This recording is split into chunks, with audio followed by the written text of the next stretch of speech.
Different knives for different jobs. I'm Chef Rick D. Today, we're going to show you what some of the chef's most essential tools are and how to use them, because we get asked these questions all the time. Here are 10 of the most popular knives in a professional kitchen. Let's dive in. Today, we're talking all things Valhalla series, and this is the Valhalla 8-inch chef knife. Long, curved belly, pointed tip, built for versatility. Okay, so we have the chef knife here. We're gonna cut up, slice a little zucchini. Beautiful strength, slicing right through, using your tip to point every time, slicing into your zucchini. How it rocks back and forth so nicely on that curved belly. The Valhalla chef knife doesn't only just do delicate cuts on your vegetables, we can cut up our ribs. Beautifully going in between the bones, push down, beautiful slice.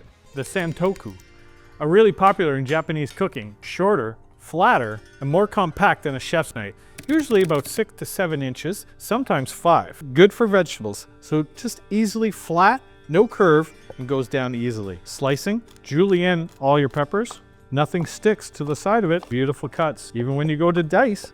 For the long days in the kitchen, I love this knife the way it feels in my hand. Look at how thin that slice was.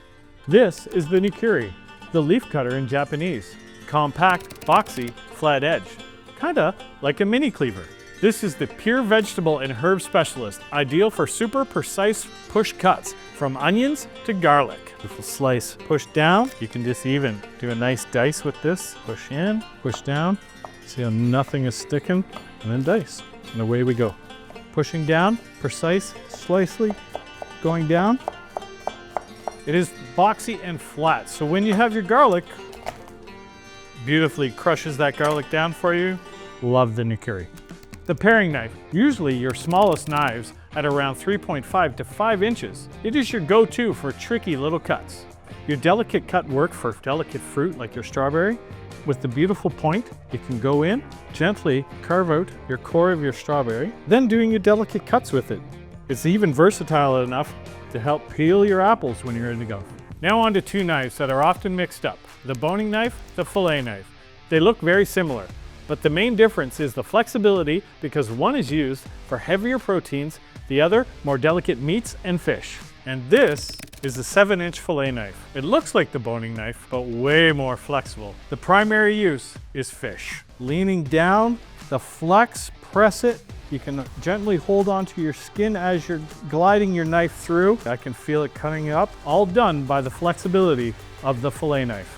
The boning knife is the stiffer of the two. You want a little bit of flex, but overall quite rigid. This is what you want when you're working with subprimal and bone-in cuts. Thin and narrow, tapered shape, often curved, removes the silver skin, and it is great for deboning your chicken thighs. You just push down and it cuts right through the piece every time.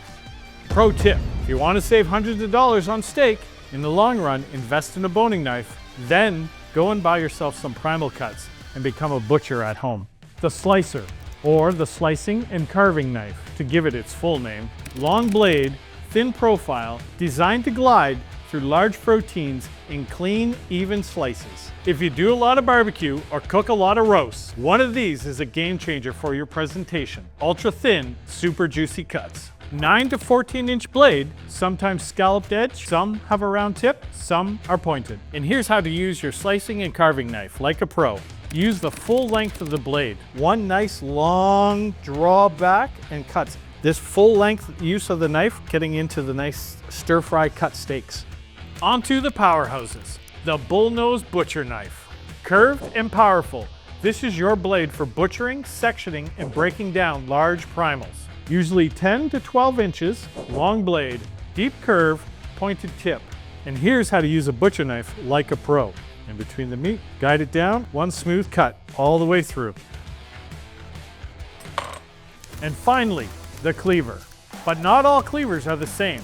There are two types you need to know about. The Asian style cleaver, the Western meat cleaver. Here's how to tell them apart. Because this one's a heavy duty butcher's tool, while this one is a more versatile blade for meat and veggies. The Asian cleaver has a thinner spine, usually 2 to 3 millimeters, while the Western meat cleaver is usually 4 to 6 millimeters thicker. Here's how you use a 7-inch cleaver like a pro. What's amazing is the control and the board contact that you get every time pushing down on this cleaver. And then there's the Western cleaver. This is pretty much the hammer of the kitchen. It's not for finesse, it's for force. Perfect for quartering chickens and chopping through tough ligaments and cartilage. Here's how to use the Valhalla Obliterator like a pro.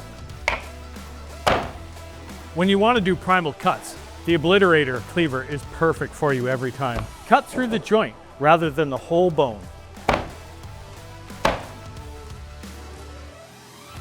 So that's the breakdown. 10 knives, 10 shapes, 10 specialties. Now you know what they're all designed for. You'll have an easier time choosing what you actually need for cooking at home. Got a knife you want us to cover next? A skill you want us to master? We're building this series around all your questions, so if you have one, let us know in the comments below.